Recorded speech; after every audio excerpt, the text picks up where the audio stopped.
You will hear a number of different recordings, and you will have to answer questions on what you hear. There will be 4 sections, and you will hear each section only once. Now turn to section 1. You will have some time to look at questions 1 to 5.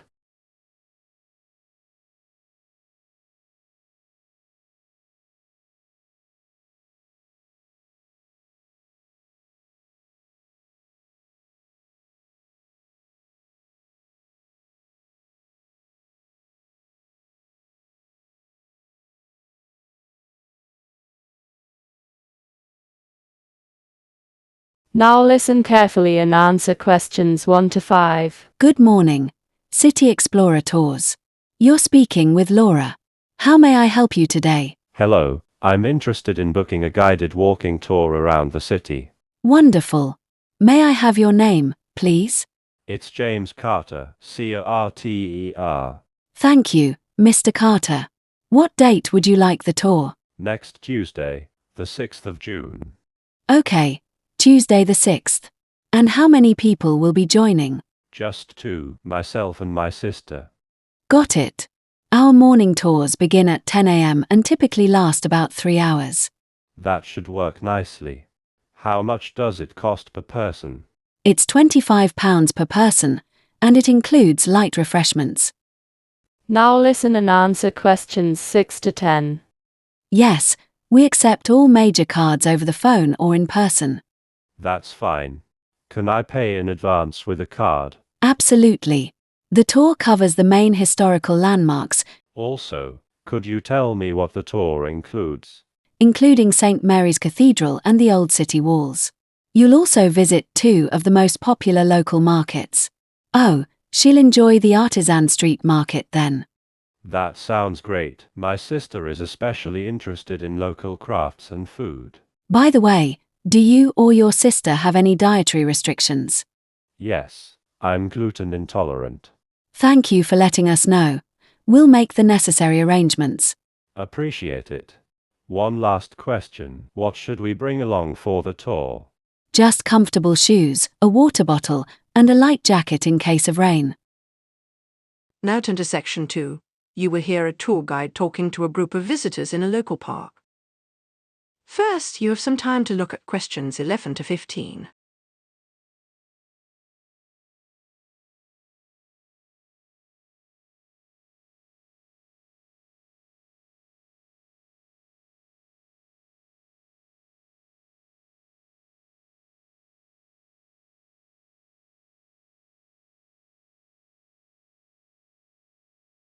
Now listen carefully and answer questions 11 to 15. Tour guide. Welcome everyone to Greenhill Park. Before we start walking, let me give you a quick overview using this map. We're standing at the main entrance, here at the bottom. On your immediate right, you'll find the Rose Garden, label A.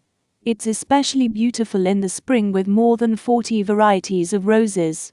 If you walk straight ahead, you'll reach the playground, label B. It's a recent addition and very popular with families. To your left, you'll see the duck pond, label C. It's home to mallards, swans, and even a few turtles. Just past the pond is the cafe, label D, which serves coffee, sandwiches, and light meals. They have outdoor seating with a view of the park. In the far top left corner of the map, we have the visitor center, label E. Now listen and answer questions 16 to 20. There you'll find brochures, a gift shop, and restrooms.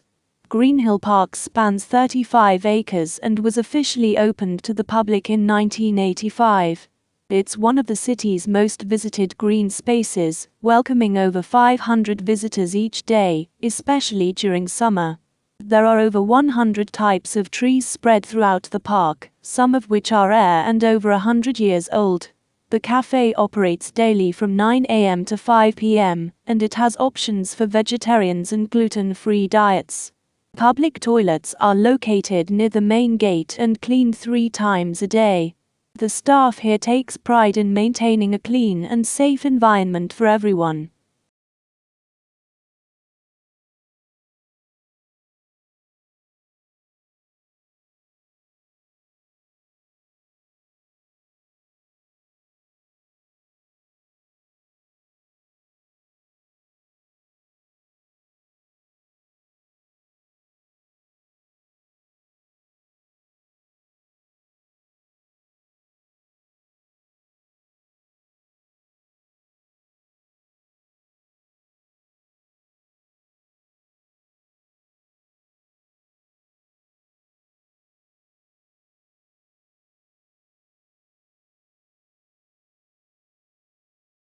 So, we've all agreed to work on the group project together.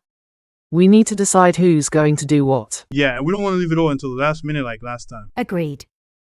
So first, who's going to handle the introduction during the presentation? I can take care of that. I like starting things off and I'm comfortable with speaking in front of people. Great. What about the data collection and analysis? That part is crucial. I can do the analysis. I'm good with numbers and graphs. I'll manage the data collection, then I can send out surveys and maybe do a few interviews. That leaves visuals. I guess that's the graphs and slides. I can handle the graphs and charts. And Mike, maybe you could work on designing the PowerPoint. Sure, I'll do the slides. I have a good template we can use. Perfect. And I can write the conclusion and make sure the whole thing wraps up well. Renewable energy is very popular, but maybe too common. Before we decide, I think urban design could be unique and allow us to get creative with solutions. That's smart. We could email Dr. Lane and ask. That's one way, but I'd also like to try interviews with experts, maybe someone from the city council. maybe we should see which topics were done by students last semester. Should we just search online for articles? Good point. Let's combine interviews and journal articles. That way we cover both perspectives. Now, about our topic. We've got 3 options from the professor: urban design, renewable energy, and waste management. True, but waste management gives us a lot to explore and there are many local examples. Alright, meanwhile, we can start gathering some initial materials. And don't forget the university's online journal database. Now turn to section 4. You will hear a lecturer giving a talk about animal migration. First, you have some time to look at questions 31 to 40.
Now listen carefully and answer questions 31 to 40. Today we'll be exploring the fascinating topic of animal migration, which refers to the regular, often seasonal movement of animals from one location to another. This behavior is most commonly observed in birds and marine species, but is also seen in insects and mammals. Migration typically occurs in response to environmental triggers, things like temperature changes, availability of food, and breeding needs. For example, birds like the Arctic tern travel more than 10,000 kilometers between the Arctic and the Antarctic, making it one of the longest known migrations in the animal kingdom. Marine animals such as humpback whales migrate annually between warm, tropical breeding grounds and colder feeding waters, typically near the poles. However, not all migrations are successful. Animals face numerous threats such as habitat destruction, climate change, and barriers like cities or roads. In some areas, previously safe routes are now dangerous or entirely blocked. These tools provide data on movement patterns, stopover points, and the duration of migration. Conservationists are using this data to create migration corridors, safe pathways that animals can use without interference. If we want to preserve biodiversity, maintaining migration patterns is essential. You have now completed the listening test. If you're watching this on IELTS Hacker BD, don't forget to check the answer sheet below and comment your score. Practice more, improve daily, and get your desired band.